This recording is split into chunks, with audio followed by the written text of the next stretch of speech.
Hi hello నమస్తే welcome to our channel TG TV వార్తా కథనాలపై విశ్లేషణ కార్యక్రమం మార్నింగ్ న్యూస్కు స్వాగతం. నేను మీ జర్నలిస్ట్ సత్య. ముందుగా రాష్ట్రంలో రాజకీయ పరిణామాలను కనుక పరిశీలించినట్లయితే నిరుద్యోగులు తమ సమస్యల పరిష్కారం కోసం నిన్న రాజధానిలో కదం దొక్కిండ్రు. మరి ఏదైతే ఎన్నికలకు ముందు హామీలు ఇచ్చిందో కాంగ్రెస్ పార్టీ మరి ప్రభుత్వం ఏర్పాటు చేసిన తర్వాత నిరుద్యోగుల హామీలను మరి తుంగలో దొక్కిందని చెప్పి పెద్ద ఎత్తున ఆందోళన కార్యక్రమాల్లో భాగంగా నిన్న రోజు టీజీపీఎస్సీని ముట్టడి చేయడానికి ప్రయత్నించిన నిరుద్యోగులను ఎక్కడికక్కడ నిర్బంధించింది కాంగ్రెస్ ప్రభుత్వం. గతంలో ఏదైతే బీఆర్ఎస్ ప్రభుత్వం మరి ఇక్కడ వారి సమస్యలను చెప్పుకొనియడం లేదు, శాంతియుతంగా నిరసనలను తెలియడాన్ని కూడా మరి ఉక్కుపాదంతో తొక్కిపెట్టిందని చెప్పి పదే పదే ఆరోపణలు చేసిన రేవంత్ రెడ్డి నిన్నటి రోజున మరి ఇక్కడ ఏదైతే నిరుద్యోగులు శాంతియుతంగా టీజీపీఎస్సీ మరి కార్యాలయాన్ని ముట్టడించి వినతి పత్రం అందించడానికి ప్రయత్నం చేస్తే వాళ్లకు ఇనుప బారికేడ్లు ఏర్పాటు చేసి ముళ్ళ కంచెలు ఏర్పాటు చేసి ఏదైతే ప్రగతి భవన్కు మేము ముళ్ళ కంచెలు బద్దలు కొట్టినామని చెప్పిండో ఈరోజు ప్రభుత్వ కార్యాలయాలకు కూడా ముళ్ళ కంచెలు ఏర్పాటు చేసే పరిస్థితికి వచ్చింది కాంగ్రెస్ మన ప్రభుత్వ మరి ద్వంద్వ నీతి అనేది ఇక్కడ మనం ప్రధానంగా గమనించవచ్చు. మరి నిరుద్యోగులను రెచ్చగొట్టి మేము రాగానే 2 లక్షల ఉద్యోగాలు ఇస్తాం మొదటి సంవత్సరంలోనే అని చెప్పి, అదేవిధంగా ప్రతి సంవత్సరం జాబ్ క్యాలెండర్ ఇస్తా అని చెప్పిన రేవంత్ రెడ్డి మరి ఈఎల్ క్యాలెండర్ కూడా పూర్తి అవుతా ఉన్నది, ఇంకా జాబ్ క్యాలెండర్ ఎప్పుడు ఇస్తారని చెప్పి నిరుద్యోగులు ఎక్కడికక్కడ నిలదీస్తున్న పరిస్థితి. మరి అదేవిధంగా మేమేం గొంతమ్మ కోరికలు కోరడం లేదు, జియో 46 రద్దు చేస్తా అని మీరే హామీ ఇచ్చిండ్రు, మరి 1:100 పిలుస్తామని చెప్పి గ్రూప్ 1 ఏదైతే ఉన్నదో దానికి మీరే హామీ ఇచ్చిండ్రు. మీరు రాగానే మెగా డిఎస్సీ వేస్తా అన్నారు, మరి 25,000తోటి మెగా డిఎస్సీ వేయాల్సింది పోయి 11,000తోటి ఏ రకంగా పిలుస్తారు? డిఎస్సీని రద్దు చేయాలి, 25,000తోటి మళ్ళీ డిఎస్సిని కొత్త నోటిఫికేషన్ వేయాలని చెప్పి, అదేవిధంగా గ్రూప్ 2 గ్రూప్ 3 ఉద్యోగాలలో 2,000 3,000 చొప్పున ఉద్యోగుల సంఖ్యను పెంచాలి అని చెప్పి కూడా మరి ఇక్కడ నిరుద్యోగులు డిమాండ్ చేస్తున్న పరిస్థితిని మనం ఇక్కడ గమనించవచ్చు. అయినప్పటికీ కూడా ప్రభుత్వం తలొగ్గట్లేదు. ఏదైతే అసెంబ్లీ సమావేశాల సందర్భంగా మరి బడ్జెట్ సమావేశంలో జాబ్ క్యాలెండర్ రిలీజ్ చేస్తా అని చెప్తున్నాం తప్ప నిరుద్యోగుల ఆందోళనకు మాత్రం తొలగడానికి మరి ఇక్కడ ప్రభుత్వం సిద్ధంగా లేనట్టుగా తెలిసింది. అయినప్పటికీ కూడా డిఎస్సి కానీ లేదంటే గ్రూప్ 1 కానీ పరీక్షను ఏదో ఒక పరీక్షను వాయిదా వేయాలని మాత్రం ప్రయత్నం చేస్తున్నట్టుగా తెలుస్తా ఉన్నది. ఇకపోతే ఏపీ సీఎం చంద్రబాబు నాయుడుకు నిన్న మరి హైదరాబాద్లో ఘన స్వాగతం పలికిండ్రు. హైదరాబాద్ నగరం అంతా కూడా ఇక్కడ పసుపు జెండాలతోటి మరి పసుపు తోరణాలతోటి కలకల్లాడిన పరిస్థితిని మనం గమనించవచ్చు. ఇది దేనికి సంకేతం అని చెప్పి ఇక్కడ తెలంగాణ వాదులు తెలంగాణ ఉద్యమకారులు అందరూ కూడా మరి కన్నెర్ర చేస్తున్న పరిస్థితిని కూడా మనం గమనించవచ్చు. ఏదైతే అక్కడ గురువు ముఖ్యమంత్రిగా ఇక్కడ శిష్యుడు ముఖ్యమంత్రిగా అయిండో మళ్ళీ మరి ఆంధ్ర పెత్తనం హైదరాబాద్ మీద ఉండబోతా ఉన్నది రేవంత్ రెడ్డి ద్వారా అని చెప్పి దానికోసమే ఆయనకు పెద్ద ఎత్తున స్వాగత ర్యాలీని మరి ఇక్కడ ఏర్పాటు చేసిరని చెప్పి ఇక్కడ మన రాష్ట్రంలో లేని టీడీపీ పార్టీకి సంబంధించి ఇక్కడ ఈ కొత్తగా జెండాలు వెలిసినాయి, అదేవిధంగా స్వాగత ర్యాలీలు ఏర్పాటు చేసిండ్రు.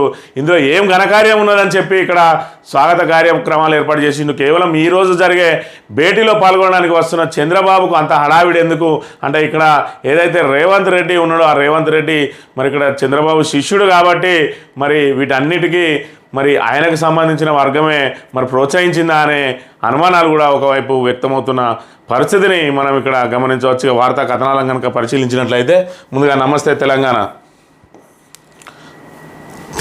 బిడ్డలపై నిర్బంధం, నిరుద్యోగుల మార్చిపై సర్కారు ఉక్కుపాదం, ప్రజాపాలనలో అణచివేతల పర్వం, అడుగడుగున అరెస్టులు, టీజీపీఎస్సీ ముట్టడి ఉద్రిక్తం, దారిపొడవునా బారిగొడ్లు, ముళ్ళకంచెలు, పోలీసు ఆంక్షలపై విమర్శల వెల్లువ, నిర్బంధంలోనూ మార్చ్ సక్సెస్, ఉధృత పోరాటంతో ప్రభుత్వం మెడలు వంచుతామని ఉద్యోగార్థుల హెచ్చరిక అని చెప్పి ఏదైతే మరి ఇక్కడ నిరుద్యోగులు టీజీపీఎస్సీ ముట్టడి ఉద్రిక్తంగా మారింది. దారిపడిన బారికేడ్లు, ముళ్ళకంచెలు, పోలీసు ఆంక్షలు విధించినప్పటికీ కూడా మరి విజయవంతంగా మరి నిరుద్యోగుల కార్యక్రమం అయితే జరిగింది. మరి తెలంగాణ బిడ్డలందరికీ కూడా ఉద్యమాలు చేయడం కొత్త ఏం కాదు. అక్కడ మరి 14 సంవత్సరాల పాటు ఉద్యమం చేసి ఈరోజు తెలంగాణను సాధించుకున్నారు. మరి ఈ ప్రభుత్వం మెడలు వంచడం పెద్ద లెక్క కాదు, కేంద్ర ప్రభుత్వం మెడలు వంచే తెలంగాణ సాధించుకున్న చరిత్ర ఇక్కడ తెలంగాణ బిడ్డలది. కాబట్టి వీళ్ళు ఎన్ని ముళ్ళకంచెలు వేసినా కూడా నిన్న రోజున కార్యక్రమం మాత్రం సక్సెస్ అయిందనే అంశాన్ని మనం ఇక్కడ గమనించవచ్చు. మేము టెర్రరిస్టులమా, కొలువులు అడిగితే కేసులు పెడతారు, ఆ ప్రభుత్వంపై నిరుద్యోగుల ఆగ్రహం, టీజీపీఎస్సీ వద్ద పోలీసుల ఇనుపగూడ బూటు కాళ్లతో గుడిలోకి వెళ్ళి మరి పలువురు విద్యార్థుల అరెస్టు, లైబ్రరీలు హాస్టళ్ల వద్ద ఆంక్షలు, దారి పొడవునా వారిని వదలలేదు. అనుమానంతో భార్యాభర్తలు, రైతులు, జర్నలిస్టులను అదుపులోకి తీసుకున్నారు. మెట్రో స్టేషన్లోకి వెళ్లకుండా ప్రయాణికుల్ని అడ్డుకున్న పోలీసులు అని చెప్పి టీజీపీఎస్సీ దగ్గర ఏదైతే మేము ప్రజాభవన్గా చేసినాం, ప్రగతి భవన్, ముళ్ళ కంచెలు, ఇనుప కంచెలు బద్దలు కొట్టినామని చెప్పి నువ్వు ఈరోజు టీజీపీఎస్సీకి అక్కడికి ఎవ్వరు రాకుండా ఇక్కడ కొత్తగా ఇనుప కంచెలు ఎరిచిన అంశాన్ని మనం ఇక్కడ ప్రధానంగా గమనించవచ్చు. మరోవైపు పోలీసుల దమనకాండ చూసినట్టయితే ఇక్కడ బీఆర్ఎస్వి మరికి సంబంధించిన ఒక విద్యార్థి నాయకుడిని ఈ రకంగా దాడి చేసిరు, రక్తగాయాలైన పరిస్థితిని కూడా మనం గమనించవచ్చు. ఎక్కడి వాళ్ళని అక్కడ ఇక్కడ మోతీలాల్ 9 రోజుల పాటు నిరాహార దీక్ష చేసి నామరణ నిరాహార దీక్ష, ఆయనను కూడా నిర్ద్వందంగా ఇక్కడ పోలీసులు అరెస్ట్ చేసిన పరిస్థితి. మరోవైపు ఎక్కడి వాళ్ళని అక్కడ మనం నిర్బంధించిన పరిస్థితి మనం ఇక్కడ గమనించవచ్చు. ఇక్కడ చూసుకున్నట్టయితే ఏదైతే మరి నిరుద్యోగుల ఆందోళనకు మద్దతు పలికిందో వాళ్ళ మీద నిరుద్యోగులపై సర్కారు ఉక్కుపాదం ఈ రకంగా. అదేవిధంగా నాంపల్లిలో అప్రకటిత కర్ఫ్యూ కూడా కొనసాగింది. అటువైపు నిరుద్యోగులే కాదు, నగరంలో జీవిస్తున్న వాళ్ళు ఎవరు వెళ్ళినా కూడా ఆఖరికి భార్యాభర్తలు తమ సొంత పనుల మీద వెళ్ళినా కూడా వాళ్ళందరినీ కూడా నిర్బంధించిన పరిస్థితిని మనం ఇక్కడ గమనించవచ్చు. ఇన్ని నిర్బంధాల మధ్య కూడా నిన్నటి రోజున నిరుద్యోగులు మాత్రం ఖచ్చితంగా వాళ్ళు మరి ఏదైతే కార్యక్రమం చేపట్టినో దాన్ని సక్సెస్ఫుల్గా నిర్వహించిండ్రు. ఇప్పటికైనా మరి రేవంత్ రెడ్డి ప్రభుత్వం దిగిరావాల్సిన అవసరం ఉన్నది. ఏదైతే ఎన్నికల ముందు నిరుద్యోగులను రెచ్చగొట్టి మరి 30 లక్షల మంది ఉన్నారు, మీ ఇంట్లో 1,20,00,000 మరి 1,20,00,000 ఓట్లు ఉంటాయి, ఇవన్నీ కనుక కాంగ్రెస్కి పడితే మీరు కోరుకున్న ఆకాంక్షలన్నీ నెరవేరుస్తా అని చెప్పిన రేవంత్ రెడ్డి ఇప్పుడు నాలుక మడతపెట్టిండు. మరి ఏదైతే మరి వెసులుబాట్లు ఉంటాయి, ఏది ఖచ్చితంగా మీరు కోరుకున్నట్టుగా ఇప్పుడు కనుక నోటిఫికేషన్లు రద్దు చేస్తే పూర్తిగా రద్దయ్యే అవకాశం ఉంటుందని చెప్పి నిరుద్యోగులను బెదిరించే ప్రయత్నం చేస్తూ ఉన్నాడు. మరోవైపు ఇక్కడ చిక్కుముళ్ళు ఉంటాయి, మరి ఏదైతే సాంకేతిక అంశాలతోటి ముడివాడి ఉంటుందని చెప్పి చెప్తా ఉన్నాడు. ఆ రోజు రెచ్చగొట్టిన రోజు ఏ సాంకేతిక అంశాలు అడ్డరాలేదు. గత ప్రభుత్వం మరి కార్యక్రమాలు చేపట్టినప్పుడు అప్పుడు తప్పుగా కనబడ్డాయి, ఈరోజు మాత్రం రేవంత్ రెడ్డి చేస్తే ఒప్పుగా మారిందనే అంశాన్ని ఇక్కడ మనం గమనించవచ్చు. ఇకపోతే నిన్నటి రోజున ఏపీ సీఎంకు ఇక్కడ ఘన స్వాగతం పలికిండ్రు టీడీపీ శ్రేణులు అని చెప్పి మరి చచ్చిపోయిన టీడీపీకి ఏనంగా కార్యకర్తలు వచ్చిండ్రు, ఏనంగా ఘన స్వాగతం పలికిండ్రు అనే అంశాన్ని కూడా మనం ఇక్కడ గమనించవచ్చు. హైదరాబాద్లో ఫ్లెక్సీలు కటౌట్లతో టీడీపీ కార్యకర్తల హడావిడి, నిబంధనల విరుద్ధంగా ఏర్పాటు చేసిన పట్టణ జీహెచ్ఎంసీ చలాన్ల విధింపు తొలగింపు చర్యలు లేకపోవడంపై విమర్శలు అని చెప్పి ఏపీ సీఎం చంద్రబాబు నాయుడు హైదరాబాద్ రాక సందర్భంగా తెలుగు తమ్ముళ్ళు చేసిన హడావిడి అంతా ఇంత కాదు.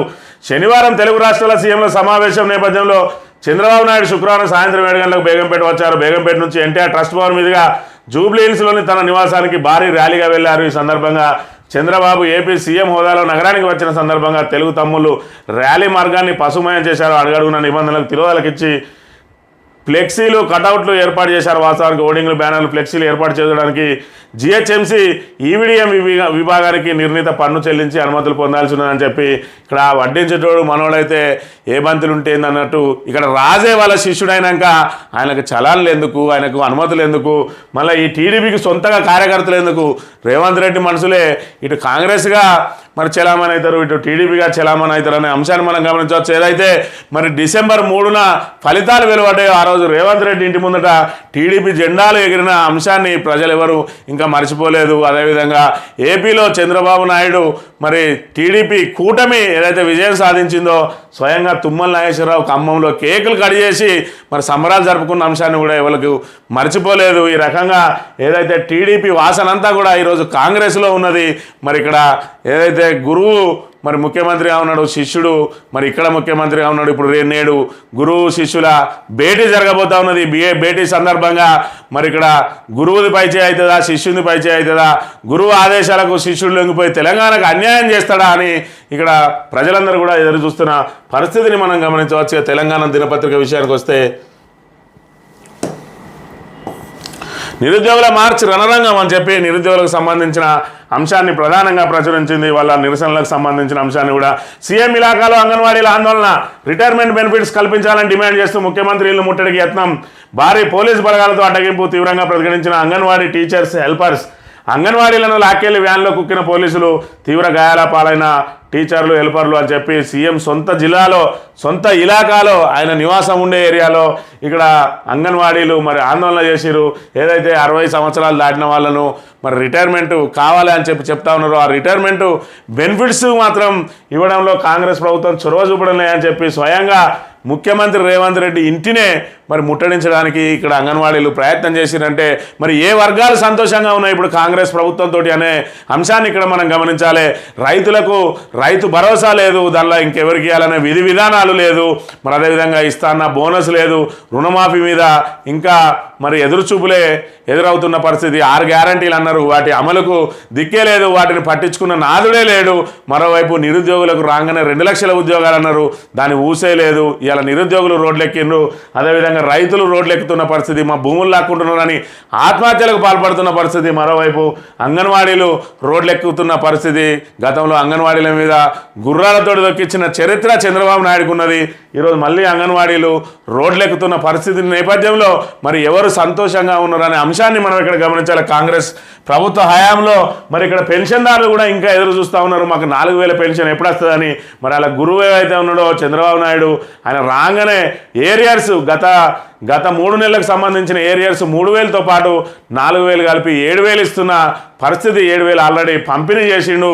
మరి ఇక్కడ ఇంకా శిష్యునికి మాత్రం ఆ 4000 పెంచడానికి 7 నెలల సమయం గడిచినా కూడా ఇంకా మనసు రావడం లేదనే విషయాన్ని మనం ఇక్కడ గమనించాలి. నేడే గురువు శిష్యుల భేటీ, ప్రజాభవన్లో భారీ ఏర్పాట్లు. ఏపీ నుంచి 3 మంత్రులు, సిఎస్ ఆర్థిక శాఖ కార్యదర్శి, తెలంగాణ నుంచి డిప్యూటీ సీఎం, సిఎస్ రాష్ట్ర ప్రయోజనాలు కాపాడాలంటున్న తెలంగాణ వాదులు అని చెప్పి ఈరోజు ఏదైతే విభజన అంశాలకు సంబంధించి మరి ఇక్కడ గురు శిష్యులు భేటీ కాబోతా ఉన్నారు. మరి ఈ సందర్భంగా మరి గురువు ఆదేశాలకు తలొగ్గుతాడా లేదంటే తెలంగాణ మరి ప్రయోజనాల కోసం పోరాడతాడా అనే అంశం ఈ రోజుతో తేలనున్నది. అదేవిధంగా నగరంలో భారీగా చంద్రబాబు ఫ్లెక్సీలు, టీడీపీ అత్యుత్సాహంపై నెట్టింట విమర్శలు అని చెప్పి ఇక్కడ ఏదైతే మరి ఇక్కడ కేవలం మరి సీఎంల భేటీలో పాల్గొనడానికి వస్తే ఇంత హంగామా ఎందుకు జరిగింది, ఇక్కడ రేవంత్ రెడ్డి కనుక ముఖ్యమంత్రిగా ఉండకపోతే ఇంత హంగామా జరిగేదా అని చెప్పి కూడా ఇక్కడ మనం ప్రధానంగా గమనించవచ్చు. ప్రమాదంలో శాసన మండలి ఉనికి, తగినంత బలం లేని మండలి ఎవరైనా కోర్టుకు వెళ్తే పూర్తిగా రద్దయ్యే అవకాశం. రాష్ట్ర శాసన మండలి ఉనికి ప్రశ్నార్థకంగా మారింది. కౌన్సిల్ ఏర్పాటుకు ఉండాల్సినంత సభ్యులు లేకపోవడం దీనికి కారణం. రాజ్యాంగం ప్రకారం మండలి రద్దయ్యే అవకాశాలు పుష్కలంగా ఉన్నాయని చెప్పి ఇక్కడ ఒక ప్రధానంగా వార్తను ప్రచురించింది. దీనికి సంబంధించి మాజీ ఎంపీ వినోద్ కుమార్ కూడా నిన్న గణాంకాలతో సహా చెప్పిన అంశాన్ని మనం ఇక్కడ గమనించవచ్చు. ఏదైతే రాజ్యాంగం ప్రకారం మరి ఇక్కడ అసెంబ్లీ స్థానాలకు సంబంధించి మరి 1/3 శాసన మండలిలో సభ్యులకు అవకాశం ఉంటుంది. అందులో భాగంగా మరి మినిమం 40 మంది ఉండాలి, అట్లయితేనే మండలి ఏర్పాటు సాధ్యమవుతుంది. మినిమం 40 మంది లేకపోతే మరి మండలి ఏర్పాటుకు అవకాశం లేదు. ఈ దశలో మరి 119 మంది మాత్రమే శాసనసభ్యులు ఉన్నారు, అంటే 39 మంది మాత్రమే అక్కడ ఉండే అవకాశం ఉంటుంది. మనం తెలంగాణ వచ్చినాక మరి ప్రత్యేక తెలంగాణ ఏర్పాటు తర్వాత ఏదైతే నామినేటెడ్ ఆంగ్లో ఇండియన్ ఎమ్మెల్యే ఉన్నాడో ఆయనతోటి 120 చేరింది మన సంఖ్య. అప్పుడు ఆ 120 తోటి మరి ఏదైతే 1/3 అంటే 40 ఉన్నది, అంటే మన నిబంధనల ప్రకారం మండలికి 40 మంది కావాలి కాబట్టి 120ని 1/3 చేస్తే 40 వస్తుంది కాబట్టి మనకు అది కొనసాగింది. అదేవిధంగా ఏదైతే బీజేపీ ప్రభుత్వం రెండోసారి ఏర్పడ్డ ధర్మిల ఆ ఆంగ్లో ఇండియన్ ఏదైతే ఎమ్మెల్యే ఉన్నాడో ఆ ప్రతిపాదిత ఎమ్మెల్యే తీసేసిరు రాజ్యాంగ సవరణ ద్వారా. దాంతో 119 మంది ఉన్నారు, 39 మందిని మాత్రమే ఎంపిక చేసుకునే అవకాశం మనకు ఉన్నది. అయినా 40 మందిని ఎంపిక చేస్తూ ఉన్నాం. ఎవరైనా ఈ టెక్నికల్ అంశం మీద కనుక కోర్టుకు వెళ్ళినట్టు అయ్యుంటే అక్కడ ఒక మరి ఎమ్మెల్సీ సంఖ్య తగ్గుతుంది. ఆ ఎమ్మెల్సీ సంఖ్య తగ్గినట్టయితే మరి మండలే రద్దయ్యే అవకాశం ఉంటుంది. కాబట్టి మరి ఖచ్చితంగా ఇక్కడ ఏదైతే నియోజకవర్గాల పునర్విభజనను తక్షణం చేయని పక్షంలో మండలి ఉనికికే ప్రమాదం ఏర్పడుతుందని చెప్పి ఇక్కడ ప్రధానంగా వార్తను ప్రచురించింది. ఇక సీఎం కాన్వాయ్కే అడ్డం తిరుగుతాం, రివ్యూ మీటింగ్ పెడితే 100 కేసులు పెట్టినా భయపడా యథేచ్ఛగా ప్రోటోకాల్ ఉల్లంఘిస్తున్నారు, వాళ్ళపై చర్యలు తీసుకునేదాకా నిద్రపోను ఎమ్మెల్యే పాడి కౌశిక్ రెడ్డి వార్నింగ్ అని చెప్పి ఏదైతే మరి పాడి కౌశిక్ రెడ్డి విద్యా విధానం మీద మరి ఇక్కడ ఎంఈఓలతోటి హెడ్ మాస్టర్లతోటి రివ్యూ మీటింగ్ పెడితే మరి ఆయన మీద కాంగ్రెస్ పార్టీ ఇన్ఛార్జ్ ఎవరైతే ఉన్నారో వాళ్ళు ఆ ఎంఈఓల మీద హెచ్ఎంల మీద ఫిర్యాదు చేసిండు విద్యాశాఖ అధికారికి. జిల్లా విద్యాశాఖ అధికారి వాళ్ళకు షోకాజ్ నోటీసులు ఇచ్చి వాళ్ళను మరి రిటైన్ చేసిండు, వాళ్ళని తిరిగి హెచ్ఎంలుగా చేసి మరో 2 ఎంఈఓలుగా పదోన్నతి కల్పించిన నేపథ్యంలో మరి ఇక్కడ మేము రివ్యూ మీటింగ్ పెడితే కేసులా అని చెప్పి మరి అదేవిధంగా కౌశిక్ రెడ్డి మీద కూడా ఏదైతే జడ్పీ సమావేశంలో విధులకు ఆటంకం అని చెప్పి కేసులు పెట్టిన పరిస్థితి. కేసులకు భయపడేది లేదు, ప్రోటోకాల్ను ఉల్లంఘిస్తే వదిలేది లేదు, అవసరమైతే సీఎం కాన్వాయ్నే అడ్డగిస్తామని చెప్పి నిన్నటి రోజున హెచ్చరించిన పరిస్థితిని మనం గమనించవచ్చు. ఇక సాక్షి దినపత్రిక విషయానికి వస్తే మండలిపై పట్టు కోసమే పెద్దల వలసలపై వల పైచేయి కోసం యాక్షన్ ప్లాన్. మండలిలో 40 మంది కానీ 29 మంది బీఆర్ఎస్ సభ్యులే. అయితే మొత్తం 8 మంది ఇప్పటికే అస్తంగుడికి 12కు చేరిన కాంగ్రెస్ బలం 21కి తగ్గిన గులాబీ దళం. మరికొందరు ఎమ్మెల్సీలపై అధికార పార్టీ నజర్. బిల్లుల ఆమోదంలో ఇబ్బందులు ఎదుర్కోకుండా ప్రయత్నాలు.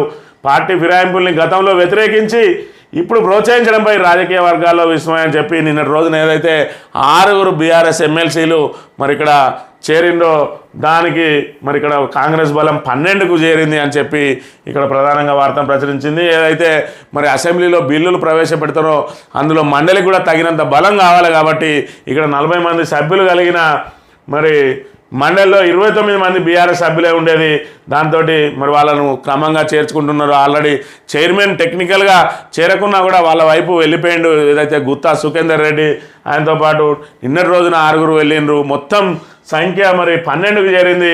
ఇంకా కూడా మరి మిగతా ఎమ్మెల్సీల మీద కూడా వల వేస్తున్న పరిస్థితి. మరి అది బిల్లులు పాస్ కావాలంటే తమకు మరి ఖచ్చితంగా సంఖ్యాబలం ఉండాలని చెప్తున్న పరిస్థితి. మరి ప్రజలకు సంబంధించి ప్రజామోదయోగ బిల్లులు అయ్యే ఉంటే ప్రతిపక్షాలు కూడా ఖచ్చితంగా ఆమోదించడానికి ఓటు వేయక తప్పని పరిస్థితి సృష్టించాలి. కానీ మరి సభ్యులనే లాక్కోవడం ఎంతవరకు సమంజసమని కూడా మరి గతంలో వ్యతిరేకించి ఇప్పుడెందుకు మరి ప్రోత్సహిస్తున్నారని కూడా విమర్శలు వ్యక్తం అవుతున్న అంశాన్ని మనం ఇక్కడ గమనించవచ్చు. నిన్న జరిగిన బ్రిటన్ ఎన్నికల్లో లేబర్ పార్టీ ఏదైతే ఎగ్జిట్ పోల్స్ చెప్పినాయో ఆ ఎగ్జిట్ పోల్స్ ప్రకారం మరి లేబర్ పార్టీ ఘన విజయం సాధించింది. ఇక స్మార్టర్ శకం అని చెప్పి ఇక్కడ ప్రధానంగా వార్తను ప్రచురించింది. 650 స్థానాలకు గాను ఏకంగా 412 సీట్లు కైవసం.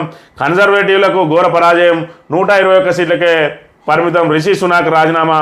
ప్రధానిగా స్మార్టర్ అని చెప్పి ఏదైతే మన భారత మూలాలున్న రిషి సునాక్ మరి బ్రిటన్ ప్రధానిగా ఎంపికైన తర్వాత జరిగిన మరి ఎన్నికల్లో ఈసారి ఓటమి పాలైండు. మరి రిషి సునాక్ మరి రాజీనామా చేసిండు. ఇప్పటి నుంచి ప్రధానిగా స్మార్టర్ ఎంపికైన పరిస్థితిని మనం ఇక్కడ గమనించవచ్చు.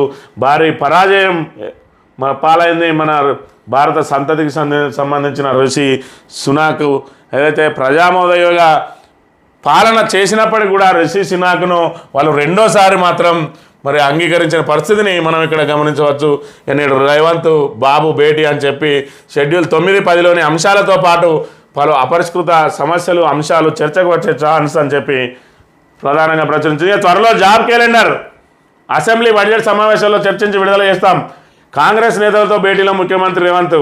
నిరుద్యోగులకు మేలు జరిగేలా త్వరలో నిర్ణయాలు. స్వార్థపూరిత శక్తుల కుట్రలకు నిరుద్యోగులు బలి కావద్దు. తప్పు నిర్ణయాలు తీసుకుంటే నోటిఫికేషన్లు రద్దయ్యే ప్రమాదం. నిరుద్యోగుల డిమాండ్లపై అధికారులతో సీఎం చర్చ. హాజరైన విద్యార్థి సంఘాల నేతలు అని చెప్పి ఏదైతే మరి ఇక్కడ స్వార్థపూరిత శక్తుల కుట్రలకు నిరుద్యోగులు బలి కావద్దు అని చెప్పి మరి రేవంత్ రెడ్డి సుద్దులు చెప్తున్న పరిస్థితిని మనం ఇక్కడ ప్రధానంగా గమనించాలి. మరి స్వార్థపూరిత శక్తులు ఎవరో ఎలక్షన్ల ముందు ఎవరిని రెచ్చగొట్టిండ్రు. మరి ఏదైతే ఇక్కడ హామీ చెయ్యలేని మరి ఏదైతే అమలు చేయలేని వాటన్నిటిని కూడా ఏ రకంగా మీరు హామీ ఇచ్చిర్రు 1:100 అసలుకే వీలు కాదని ఇప్పుడు చెప్తా ఉన్నారు.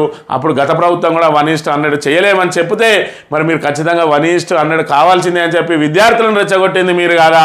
అదేవిధంగా 2 లక్షల ఉద్యోగాలు మరి భర్తీ చేయాలని చెప్పి ఇక్కడ గత ప్రభుత్వం మీద ఒత్తిడి తెచ్చి మరి ఇక్కడ నిరుద్యోగులను రెచ్చగొట్టిండు. ఇప్పుడు మీరు ఎందుకు అమలు చేయడం లేదు. అదేవిధంగా మెగా డిఎస్సీ చేస్తామని చెప్పిండు. జియో నెంబర్ 46 రద్దు చేస్తామని చెప్పిండ్రు. ఇప్పుడెందుకు మాట మార్చిండ్రు. మరి మీరు చేస్తే మరి అక్కడ నిరుద్యోగులకు అండగా నిలిచినట్టు ఇతర పార్టీలు చేస్తే మాత్రం వాళ్ళను మరి కుట్రలు అనినట్ట అనే విషయాన్ని స్వార్థపూరిత శక్తులని అంటున్న మీరు ప్రధానంగా గమనించాలని చెప్పి చెప్తున్నాం. ప్రజాభిప్రాయం మేరకే రైతు భరోసా మంత్రివర్గ ఉపసంఘం నిర్ణయం. అభిప్రాయ సేకరణ కోసం ఈ నెల 11 నుంచి 16 తేదీల్లో జిల్లాల పర్యటనలు. ప్రజల అభిప్రాయాలు తెలిపేందుకు ప్రత్యేక ఫార్మాట్. ఎన్ని ఎకరాలకు ఇవ్వాలన్న అంశంపై కూడా తర్వాతే స్పష్టత. కౌలు రైతులకు భరోసా ఇస్తామని స్పష్టం చేసిన మంత్రులు అని చెప్పి ప్రభుత్వం ఏర్పడి మరి 7 నెలలైంది. 7 నెలలైనా కూడా రైతు భరోసా ఇంకా ఎవరికి ఇవ్వాలనే అంశం ఇప్పటికి కూడా స్పష్టత రాలేదు. మరి ఏదైతే మరి రబీ పంటకు సంబంధించి మరి సకాలంలో అందియలేదు. వాళ్ళ పంట చేతికి వచ్చిన తర్వాత ఇక్కడ పెట్టుబడి సాయం అందింది. మరి మరోవైపు ఖరీఫ్లో ఆల్రెడీ నాట్లు వేసుకుంటున్న పరిస్థితి. ఇప్పటికి కూడా పెట్టుబడి సాయం అందలేదు. అసలు రైతు బంధు అనేదే మీరు ఏదైతే భరోసాగా మార్చారో ఆ రైతు బంధు అనేదే మరి రైతుకు పెట్టుబడి సాయం కోసం ఇచ్చే అంశంలో మరి దాన్ని ఏర్పాటు చేసిన విషయాన్ని మీరు విస్మరించి ఇంకా ఏదైతే అభిప్రాయాల సేకరణ పేరుతోటి దాన్ని సాగదీస్తూ ఉండడంతో రైతులు మాత్రం తీవ్ర ఇబ్బందులు పడుతున్న పరిస్థితిని మనం గమనించవచ్చు. బీజేపీ కొత్త అధ్యక్షుడి నియామకం ఎప్పుడు? కేంద్ర మంత్రిగా రాష్ట్ర అధ్యక్షుడిగా ఉన్న కిషన్ రెడ్డి జమ్మూ కాశ్మీర్ ఎన్నికల ఇన్ఛార్జ్ బాధ్యతతో బిజీ పోటీలో ఎంపీలు ఈటల డీకే అరుణ అరవింద్ రఘునందన్ ఎమ్మెల్యేతో పాటు పాత కొత్త నేతలు కూడా రేసులో ఎటు తేల్చుకోలేకపోతున్న బీజేపీ కేంద్ర నాయకత్వం అని చెప్పి మరి బీజేపీ కొత్త అధ్యక్షుని నియామకాన్ని ఇంకెప్పుడు చేస్తారు? ఇప్పటికే కిషన్ రెడ్డికి 2 బాధ్యతలు ఉన్నాయి. దాంతోపాటు జమ్మూ కాశ్మీర్ ఎన్నికల బాధ్యతలు కూడా అప్పచెప్పడంతో మరి ఇక్కడ పోటీ తీవ్రంగా నెలకొన్నదని చెప్తున్న పరిస్థితి. మరోవైపు ఈటల రాజేందర్ ఎన్నిక లాంఛనమే అని చెప్తున్నప్పటికీ కూడా దానికి ఇంకా తెరదించాల్సిన అవసరం అయితే ఉన్నదని చెప్తున్న పరిస్థితి మనం గమనించవచ్చు. పరిశ్రమలకు ఎలాంటి సమస్యలు రానివ్వం. ఫార్మాస్యూటికల్ కాంగ్రెస్లో డిప్యూటీ సీఎం బట్టి విక్రమార్క ఆరోగ్య సంరక్షణకు ఫార్మా పరిశ్రమ వెన్నెముక లాంటిది. ఫార్మా కంపెనీలు CSR నిధులు కేటాయించాలనుకున్న మంత్రి కోమటిరెడ్డి అని చెప్పి ఫార్మా పరిశ్రమలకు మరి ఎలాంటి సమస్యలు రానియవని చెప్తున్న పరిస్థితి. గత ప్రభుత్వం ఏర్పాటు చేసిన ఫార్మా సిటీని మాత్రం రద్దు చేసి మళ్ళీ అక్కడ మరి ఫార్మా సిటీ ఫార్మా సంస్థలకు మళ్ళీ అనుమతులు ఇస్తామని చెప్తున్న నేపథ్యంలో నిన్నటి రోజున ఏర్పాటు చేసిన సమావేశంలో మరి ఖచ్చితంగా ఫార్మా కంపెనీలకు మరి వెన్నెముక లాంటి అని చెప్పి ఆరోగ్య సంరక్షణకు ఫార్మా కంపెనీలు వెన్నెముక లాంటి అని చెప్పి వాటికి సమస్యలు రానియమని చెప్తున్న పరిస్థితిని మనం గమనించవచ్చు. ఇక నీట్ యూజీ కౌన్సిలింగ్పై అయోమయం. నేటి నుంచి కౌన్సిలింగ్ నిర్వహిస్తామన్న కేంద్రం ఇప్పటివరకు కనీసం షెడ్యూల్ విడుదల చేయని MCC.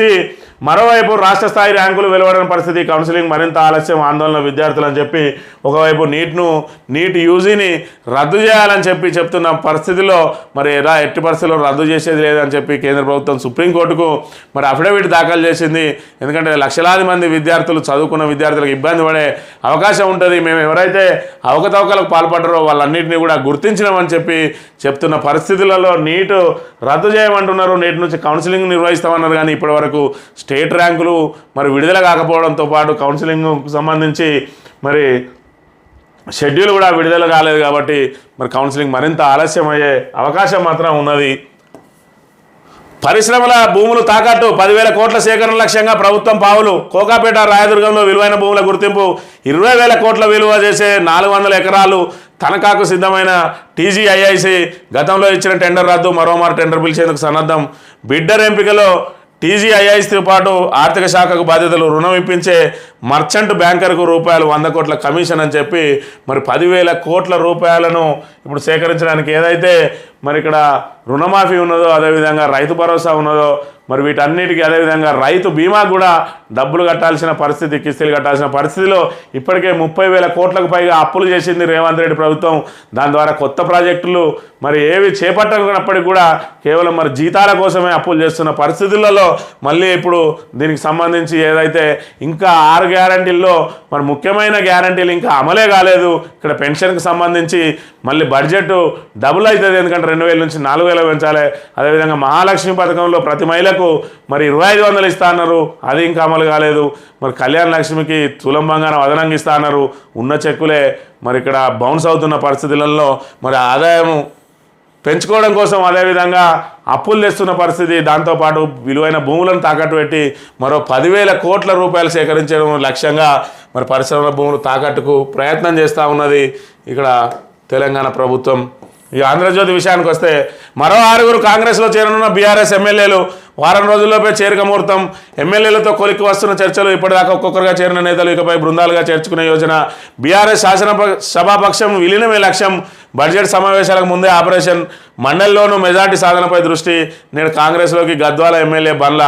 వ్యతిరేకిస్తున్న సరితకు రేవంత్ హామీలు అని చెప్పి ఇక్కడ రాష్ట్రంలో అనేక సమస్యలతోటి కొట్టుమిట్టాడుతూ ఉన్నారు. ఇటు రైతులైతేంది, అటు నిరుద్యోగులు అయితేంది, మరి వివిధ వర్గాలు అనేక సమస్యలతో కొట్టుమిట్టాడుతూ ఉంటే రేవంత్ రెడ్డి మాత్రం కేవలం బీఆర్ఎస్ పార్టీలో ఉన్న ఎమ్మెల్యేలను ఎమ్మెల్సీలను చేర్చుకోవడం, అదేవిధంగా తన అనుచరగణానికి పదవులు ఇప్పించుకోవడం, అదేవిధంగా తన తాబేదారులకు మంత్రి పదవులు ఇప్పించుకోవడం, తన నమ్మిన బంటుకు PCC అధ్యక్ష పదవి ఇప్పించుకోవడం కోసం ఇప్పటికే 17 సార్లు ఢిల్లీకి వెళ్ళొచ్చిన పరిస్థితి. 7 నెలల్లో 17 సార్లు గరిష్టంగా ఇప్పటి వరకు తెలంగాణకు సంబంధించి కానీ ఉమ్మడి ఆంధ్రప్రదేశ్కు సంబంధించి కానీ 7 నెలల్లో 17 సార్లు ఏ ముఖ్యమంత్రి కూడా వెళ్ళనన్ని సార్లు వెళ్ళొచ్చిండు. మరి ఇప్పటి వరకు ఏదైతే రాష్ట్రంలో నెలకొన్న సమస్యల మీద మాత్రం దృష్టి సారించడం లేదనే అంశాన్ని మనం ప్రధానంగా గమనించవచ్చు. చర్చకు రెడీ. విభజన సమస్యలపై రేవంత్ చంద్రబాబు భేటీ. సాయంత్రం 6 గంటలకు ప్రజాభవన్లో ప్రారంభం. విభజన చట్టంలోని 9-10 షెడ్యూళ్ల సంస్థలే ప్రధాన ఎజెండా అని చెప్పి ఇక్కడ ఏదైతే చర్చకు రెడీ అని చెప్పి ఇక్కడ ఓ పెద్ద చారిత్రాత్మక ఒప్పందం ఏదో జరగబోతుంది అన్నట్టుగా ఇక్కడ ఆంధ్రజ్యోతి దినపత్రిక వీళ్ళిద్దరు కలవడం మరి ఇక్కడ తెలంగాణకు ఏదో మరి ఏదైనా తెచ్చి పెడతాను, మొత్తం తెలంగాణకి రుద్ది పెడతాను అన్నట్టుగా పేద తాటికాయ అంత అక్షరాలతోటి రాసింది ఆంధ్రజ్యోతి తాబేదార్ పత్రిక అనే విషయాన్ని ఇక్కడ గమనించాలి.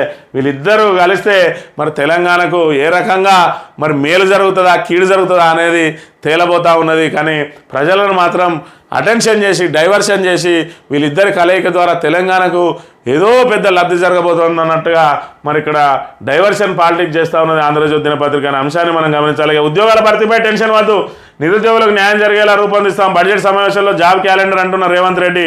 సిఎస్ ప్రజాప్రతినిధులు విద్యార్థి నేతలతో సమావేశం అని చెప్పి మరి నిరుద్యోగులు ఇంత రకంగా పోరాటాలు చేస్తూ ఉన్నా కూడా ఇప్పటివరకు అయితే రేవంత్ రెడ్డి ప్రభుత్వం తలొగ్గకుండా ఖచ్చితంగా నిర్బంధించడానికి వాళ్ళని అణిచివేయడానికే ప్రయత్నం చేస్తున్న అంశాన్ని మనం ఇక్కడ ప్రధానంగా గమనించవచ్చు. గ్యాస్ బైక్ వచ్చేసింది.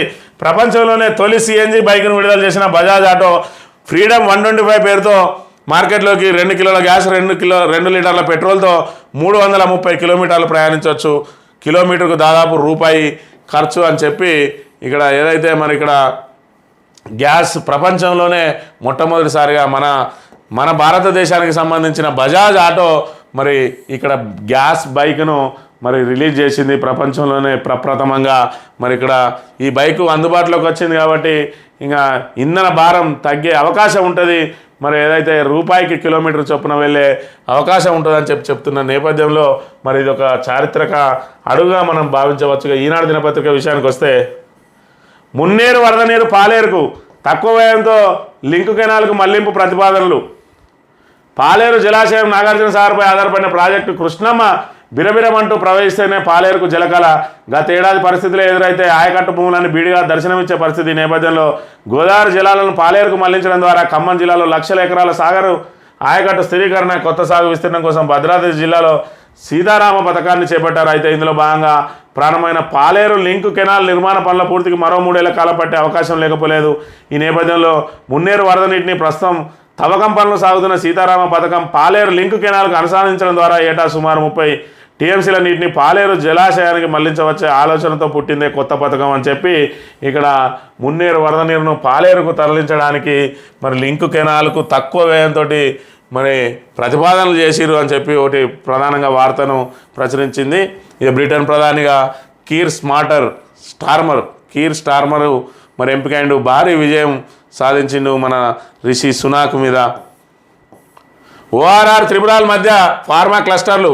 తెలంగాణలో పరిశ్రమలకు ఏ కష్టం రానివ్వం, మిగులు విద్యుత్ దిశగా ముందడుగు వేస్తున్నాం రాష్ట్ర ఉప ముఖ్యమంత్రి బట్టి అని చెప్పి ఆల్రెడీ ఫార్మా సిటీని ప్రతిష్టాత్మకంగా మరి గత ప్రభుత్వం చేపడితే దాన్ని పూర్తిగా రద్దు చేసి మళ్ళీ ఇప్పుడు ఓఆర్ఆర్ త్రిపురాల మధ్య ఫార్మా క్లస్టర్లు ఏర్పాటు చేస్తామని చెప్తా ఉన్నారు. ఫార్మా సిటీ అనేది ఏర్పాటు చేస్తున్నది బీఆర్ఎస్ ప్రభుత్వం అని చెప్పిన నేపథ్యంలో దేశంలో కాదు ప్రపంచమంతా కూడా హైదరాబాద్ వైపు చూసిన నేపథ్యంలో ఫార్మా సిటీ రద్దుతోటి మళ్ళీ హైదరాబాద్ ప్రతిష్ట చాలా వరకు దెబ్బతిన్న అంశాన్ని కూడా మనం ప్రధానంగా గమనించవచ్చు.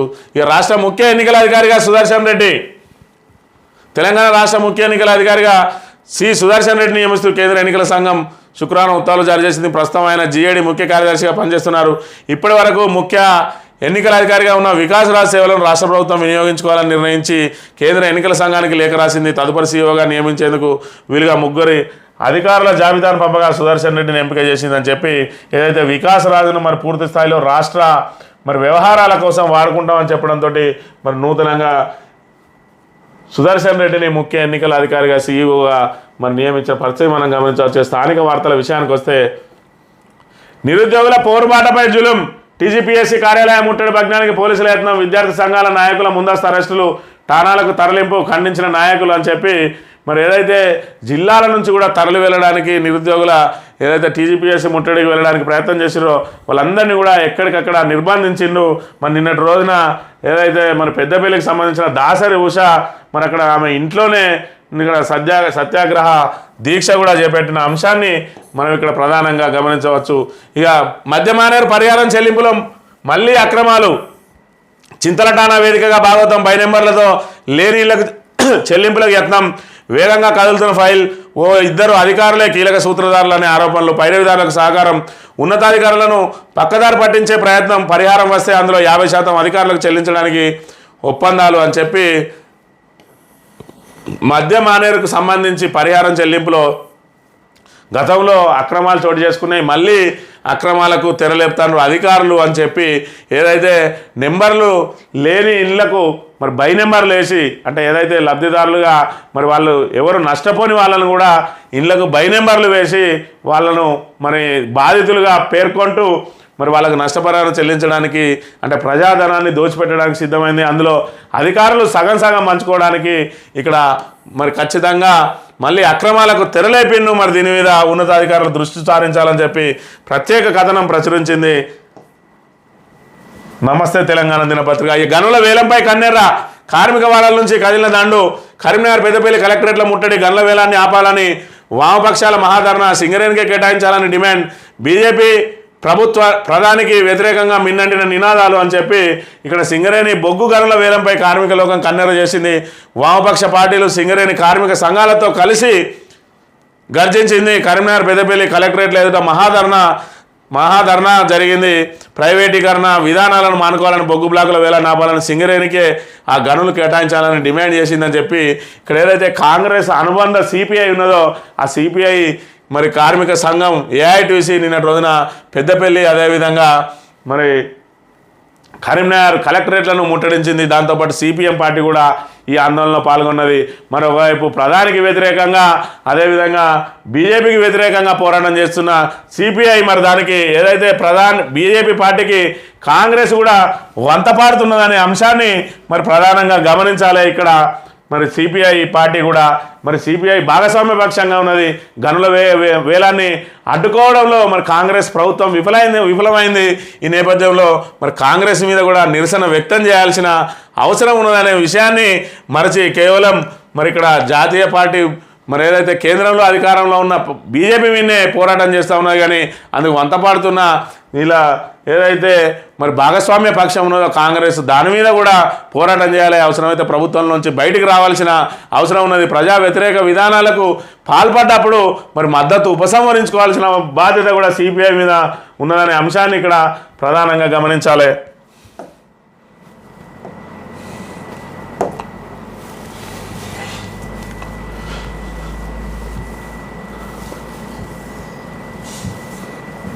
సర్కార్ నిర్లక్ష్యంతోనే కూలిన గడ్డర్లు, కాంగ్రెస్ సర్కార్ నిర్లక్ష్యంతోనే ఓడేడుపై నిర్మిస్తున్న వంతెన గార్డర్లు కూలిపోయాయని, ఇందుకు నైతిక బాధ్యత ప్రస్తుతం మంతని ఎమ్మెల్యేదేనని మాజీ ఎమ్మెల్యే పుట్ట మధుకర్ ఆరోపించారు. వంతెన వద్ద కూలిన 5 గార్డర్లు శుక్రవారం ఆయన పరిశీలించారు. అనంతరం ఆయన మాట్లాడుతూ ఎంపీ ఎన్నికల సమయంలో ఓడేడు వంతెన వద్ద 3 గార్డర్లు గాలికే కూలిపోయాయని చెప్పి ఆరోపణలు చేసిన మంతని ఎమ్మెల్యే ఆ తర్వాత తగిన చర్యలు తీసుకోలేదని చెప్పి ఆయన ఆక్షేపించారు. ఈ పరిస్థితుల్లోనే మళ్ళీ గార్డర్లు కూలిపోయాయన్నారు. వంతెన నిర్మాణానికి వచ్చిన ఎమ్మెల్యే నిర్మాణంలో అవినీతి జరిగిందని మొత్తం బయటకు తీస్తారంటూ ప్రగల్భాలు పలికి మళ్ళీ అటువైపు కన్నెత్తి చూడలేదని చెప్పి పేర్కొన్నారు. మంత్రిగా దోచుకోవడంపై ఉన్న దృష్టి ప్రజా సమస్యలపై లేదని విమర్శించారు. గత బీఆర్ఎస్ ప్రభుత్వంలో బ్రిడ్జి నిర్మాణానికి 50 కోట్ల నిధులు తీసుకొచ్చామని, అయితే 3% లెస్తో టెండర్ దక్కించుకున్న కాంట్రాక్టర్ అలసత్వం వల్ల మధ్యలోనే పనులు ఆగిపోయాయన్నారు. మంతెల్లో మట్టి, ఇసుక, ల్యాండ్ మాఫియాకు తెరలేపారని, మరి తాను ఎమ్మెల్యే గెలిచిన తర్వాత పెద్దంపేట మోదేడు ప్రజల కష్టాలను గుర్తించి బ్రిడ్జి నిర్మాణాలను చేశామని గుర్తు చేశారు. బీఆర్ఎస్ నాయకులు జక్కుల ముత్తయ్య, సుధాట్ రవీంద్రరావు, గుజ్జుల రాజిరెడ్డి, నూనకుమార్ అశోక్, నాంసాన్ సమ్మయ్య, ఎర్రం సదానందం, గాదం శ్రీనివాస్, పూదర్ మహేందర్, రామగల్ల మహేందర్, గర్రెపల్లి పాపారావు, రమేష్ శ్రీనివాస్, గిరి వీరేందర్ ఉన్నారని చెప్పి నేటి రోజున ఏదైతే మరి ఓడేడు వంతెన మీద ఉన్న గడ్డర్లు మరి ఏప్రిల్ నెలలో మరి అవి కూలి పడిపోయినాయి. దానికి సంబంధించిన మరి రివ్యూ నిర్వహించకుండానే అక్కడికి వచ్చిన మంతని ఎమ్మెల్యే ప్రస్తుత ఐటీ మంత్రి అక్కడికి వచ్చి మరి గాలికే కూలిపోయినాయి, ఇదంతా కూడా అవినీతి జరిగిందని చెప్పి తీవ్ర ఆరోపణలు చేసిండు. ఆ తర్వాత అక్కడికి వచ్చిన సీఈ ఎవరైతే ఉన్నారో ఆయన వచ్చి ఏదైతే గడర్లకు పిల్లర్లకు మధ్యలో మరి చెక్కలు పెట్టిరని వాటిని సకాలంలో తొలగించకపోవడం మూలంగా అవన్నీ చీకుపట్టి మరి అవి ఆ కదలి అక్కడి నుంచి అవి మరి బెండ్ అయిపోయి కింద పడ్డాయని చెప్పిన పరిస్థితి ఏదైతే దానికి ఉన్న చెక్క ఉన్నదో ఆ చెక్క దీర్ఘకాలంగా అక్కడనే సంవత్సరం పాటు దాని కింద ఉండడంతో అది వానకు తడిసి ఎండకెండి చీకిపోయి మరి ఇక్కడ ఏదైతే బ్యాలెన్స్ తప్పి అదుపు తప్పి ఆ గడ్డర్లు కింద పడి డ్యామేజ్ అయినాయి అని చెప్పిన పరిస్థితి. అదేవిధంగా ఇప్పటికి కూడా ఇంకా గడ్డర్ల కింద చెక్కలు పెట్టే ఉన్నాయి. మరి ఆ రోజు ఏదైతే అంశం వాళ్ళ దృష్టికి వచ్చిందో ఆ చెక్కల మూలంగా అది పడ్డదని చెప్పి తర్వాత వెంటనే మరి మిగతా ఏవైతే గడ్డలు ఆ గడ్డల కింద ఉన్న చెక్కలను తొలగించి వాటిని పిల్లల మీద మరి కూర్చోబెట్టి బ్యాలెన్సింగ్ చేయాల్సిన అవసరం ఉండే. మరి స్వయంగా మంత్రి పరిశీలించినప్పటికీ కూడా ఆ గడ్డర్లను ఆ చెక్కలను తొలగించి ఆ గడ్డర్లను దాని మీద కూర్చోబెట్టడంలో అధికారులు విఫలమైనరు. వాళ్ళ మీద సమీక్ష చేయడంలో ఇక్కడ మంత్రి శ్రీధర్ బాబు విఫలమైండు. దాంతో దాని మీద ఉన్న 5 గడ్డర్లు కూడా మరి ఈరోజు కూలిపోయినాయి. ఈరోజు ఏదైతే గత ప్రభుత్వం మరి కాంట్రాక్టర్ దగ్గర 2 కోట్ల రూపాయలను అక్కడ మరి ఆయన డిపాజిట్ రూపంలో మరి అక్కడ పెట్టుకున్నది. ఆ తర్వాత 3 గడ్డర్లు కూలినప్పుడు ఒక్కో గడ్డర్ నిర్మాణానికి మరి 40 లక్షల రూపాయలు అయితే 3 గడ్డర్లు కూలినా కూడా 1,20,00,000 ఆయన డిపాజిట్లకు వెళ్ళి రికవరీ చేసే అవకాశం ఉండే. మరి ఆ తర్వాత ఏదైతే మరి ఇక్కడ సమీక్ష చేసి ఆ గడ్డర్లను మరి కదలకుండా కూర్చోబెట్టి బ్యాలెన్సింగ్ చేసి మరి దాన్ని నిర్మాణం పూర్తి చేయాల్సి ఉండే. ఈరోజు మరి శ్రీధర్ బాబు నిర్లక్ష్యం మూలంగా అధికారుల నిర్లక్ష్యం మూలంగా మళ్ళీ 5 గడ్డర్లు కూడినాయి. అంటే 2 కోట్ల రూపాయల నష్టం జరిగింది. మరి 5, 3, 8 అంటే 432 మరి 32 అంటే 3,20,00,000 రూపాయల నష్టం జరిగింది. ఆయన డిపాజిట్ 2 కోట్లు ఉన్నాయి. ఇంకా 1,20,00,000 రూపాయలు మరి ఉల్టా ఇప్పుడు ప్రజాధనం వృధా అవుతున్నది. మరి దీనికి వీళ్ళ నిర్లక్ష్యమే కారణం. మరి ఆ రోజు అవినీతి అన్నాడు, ఇంకేదో అన్నాడు.